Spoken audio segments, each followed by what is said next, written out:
നമസ്കാരം, ജാൽമനാണ് കേട്ടോ. പിന്നെ ഇന്ന് ഞാൻ എരവിമംഗലം സുബ്രഹ്മണ്യ സ്വാമി ക്ഷേത്രത്തിലാണ് നിൽക്കുന്നത്. അപ്പോൾ ഞാൻ ദിവസം അന്നത്തെ പഞ്ചാംഗം പറയും, അന്നത്തെ ദിവസം നാള് ഇതൊക്കെ പറയും. അപ്പോൾ ഞാൻ നിങ്ങളോട് ഇങ്ങനെ വഴിപാട് പറഞ്ഞാൽ പോരല്ലോ, ഞങ്ങളുടെ പേരിലും കൂടി വഴിപാടൊക്കെ ചെയ്യാറുണ്ട്. അപ്പോൾ അങ്ങനെ ഇന്ന് എൻ്റെ പേരിലൂടെ ഷഷ്ടി പൂജ ഉണ്ടായിരുന്നു എരവിമംഗലം സുബ്രഹ്മണ്യ സ്വാമി ക്ഷേത്രത്തിൽ. അപ്പോൾ അതിന് പ്രസാദം വാങ്ങാനും തൊഴാനൊക്കെ വേണ്ടിയിട്ട് വന്നതായിരുന്നു. അപ്പോൾ ഞാൻ ഈ പൂജ മഴ പെയ്യുന്നുണ്ട്, കുഴപ്പമില്ല, ഞാൻ മഴ കൊണ്ടിട്ട് ഞാൻ ഇന്ന് സംസാരിക്കാൻ വെച്ചിട്ടാണ്. അപ്പോൾ എന്തായാലും ഇന്ന് വന്നപ്പോൾ ഒരു സന്തോഷം എന്ന് വെച്ചാൽ നന്നായിട്ട് തൊഴാൻ പറ്റി. അതേപോലെ ഷഷ്ടി പൂജയുടെ സമയത്ത് വന്നു. അതിനേക്കാൾ കൂടുതൽ ഞാൻ അമ്പലത്തിൽ പൂജ ചെയ്യുന്ന സമയത്ത് ഇപ്പോൾ ആനമങ്ങാട് അത്തിക്കോട് അമ്പലത്തിൽ പൂജ ചെയ്യുമ്പോൾ വഴിപാടുള്ള ആളുകളോട് പറയാറുണ്ട്, ഇന്ന് നിങ്ങളെ നാളും പേരൊക്കെ പറയാറുണ്ട്. അപ്പോൾ എന്താണ് എനിക്ക് അവർ പറയും, തിരുമേനി സന്തോഷമായിട്ടോ പറഞ്ഞല്ലോ, സന്തോഷമായി ചെയ്തുല്ലോ എന്നൊക്കെ പറയും. അപ്പോഴും എനിക്ക് അതിൻ്റെ ആ ഒരു കറക്റ്റ് സന്തോഷം എന്താണെന്നുള്ളത് എനിക്ക് മനസ്സിലായിരുന്നില്ല. ഇന്ന് ഞാൻ ഇവിടെ വന്നപ്പോൾ ഇവിടുത്തെ തന്ത്രി അദ്ദേഹമാണ് പൂജ ചെയ്യുന്നത്, ശ്രീധരന്ത് ചുമരത്ത് മനക്കിൽ പ്രദീപ് നമ്പൂതിരി, പ്രദീപേട്ടൻ. അപ്പോൾ അദ്ദേഹത്തെ ഞാൻ ആദ്യമായിട്ട് പരിചയപ്പെടാം. അപ്പോൾ അപ്പോൾ അങ്ങനെ സ്വാഭാവികമായിട്ടും നമ്മൾ സംസാരിക്കുമ്പോൾ എന്താ പേര്, അപ്പോൾ അങ്ങനെ രതീഷാണ് ജാലമന എന്ന് പറഞ്ഞപ്പോൾ ഞാൻ പിന്നെ പൂജയുടെ എഴുതി തന്ന പുസ്തകത്തിൽ കണ്ടു കേട്ടോ, ചെയ്തിട്ടുണ്ട് എന്ന് പറഞ്ഞു. അപ്പോൾ എനിക്ക് ഭയങ്കര സന്തോഷമായി. അപ്പോൾ ഞാൻ പറയുന്നത് ഇത് തന്നെയാണ് ഞാൻ എല്ലാ മാസവും നമ്മൾ പല ക്ഷേത്രങ്ങളിലും എൻ്റെ പേരിൽ വഴിപാടും കാര്യങ്ങളൊക്കെ ചെയ്യാറുണ്ട്.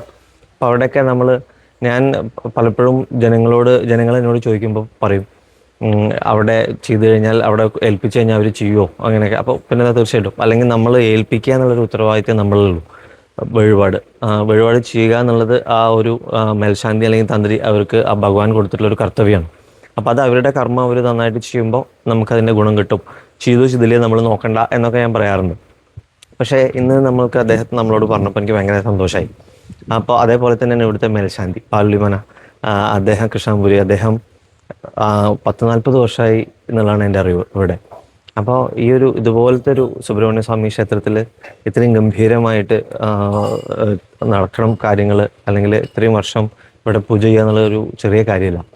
അപ്പോൾ അങ്ങനെ അതുപോലെ തന്നെ മുരളിയേട്ടൻ ഉണ്ടായിരുന്നു, മുണ്ടേക്കാട് മന, അതുപോലെ തന്നെ ഭവദാസേട്ടൻ പാലുളി മന. അപ്പോൾ നമ്മളറിയുന്ന കുറേ ആളുകൾ ഇവിടെ ഉണ്ടായിരുന്നു. എല്ലാവരുമായിട്ട് വന്ന് കുറച്ച് നേരം ഇവിടെ ഒരു സന്തോഷമായിട്ട് ആ ഷഷ്ടി പൂജയുടെ സമയത്ത്. അപ്പോൾ ഇന്ന് ഈ വീഡിയോയിൽ ഇതൊക്കെയാണ് ഞാൻ ഉദ്ദേശിച്ചത്. അപ്പോൾ എന്തായാലും നമ്മൾ ഈ എരവിമംഗലം അല്ലെങ്കിൽ എരവിമംഗലം അടുത്തുള്ള ആളുകളൊക്കെ ആണെങ്കിൽ സുബ്രഹ്മണ്യ സ്വാമി ക്ഷേത്രത്തിൽ വന്നിട്ട് തൊഴുക. അതുപോലെ പിന്നെ ഒരു കാര്യം എനിക്ക് പറയാനുള്ളത്, ഇവിടെ നമ്മൾ ക്ഷേത്രത്തിൽ തൊഴുന്ന സമയത്ത് അത്രയധികം വർഷം പഴക്കമുള്ള ക്ഷേത്രമാണ്, ദേവസ്വത്തിൻ്റെ ക്ഷേത്രവും കാര്യങ്ങളൊക്കെയാണ്. എന്നാൽ കൂടി ഇവിടെ കുറേ കാര്യങ്ങൾ ഇനി ആവേണ്ടതായിട്ടുണ്ട്. കാരണം ഇവിടുത്തെ ക്ഷേത്രത്തിലെ ഇവരാരും എന്നോടൊന്നും പറയാൻ പറഞ്ഞിട്ടോ അല്ലെങ്കിൽ അങ്ങനെയൊന്നുമല്ല കേട്ടോ. എനിക്ക് കണ്ടത് ഭഗവാൻ തോന്നിച്ച് ഞാൻ നിങ്ങളോട് പറയാൻ മാത്രം.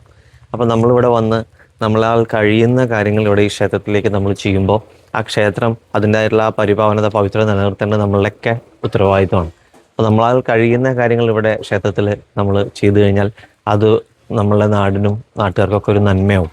ഇതെനിക്ക് ഇവിടെ വന്നപ്പോൾ തോന്നിയ ഒരു കാര്യം നിങ്ങളുമായിട്ട് പങ്കുവെച്ചു മാത്രം. കാരണം എൻ്റെ വീഡിയോ ഒരു 10-25 ആൾക്കാരെ പല ഭാഗങ്ങളിലൂടെ കാണുന്നുണ്ടെന്ന് എനിക്കറിയാം. അപ്പോൾ ആർക്കെങ്കിലും വല്ല കാര്യങ്ങളൊക്കെ നടക്കാനോ കാര്യങ്ങളൊക്കെ ഉണ്ടെങ്കിൽ ആ ഭഗവാനോട് പ്രാർത്ഥിച്ച് ആ കാര്യം സാധിച്ചു കഴിഞ്ഞാൽ ഇവിടെ വന്ന് നിങ്ങളാൽ കഴിയുന്ന കാര്യങ്ങൾ ഇവിടെ ചെയ്യുമ്പോൾ ആ ക്ഷേത്രത്തിൻ്റെ പവിത്രതയും പരിഭാവനതയൊക്കെ അതേപോലെ നിലനിന്ന് പോകട്ടോ. ഒരു അഭിപ്രായം മാത്രമാണ്. എന്തെങ്കിലും തെറ്റുണ്ടെങ്കിൽ ക്ഷമിക്കണം. നന്ദി, നമസ്കാരം.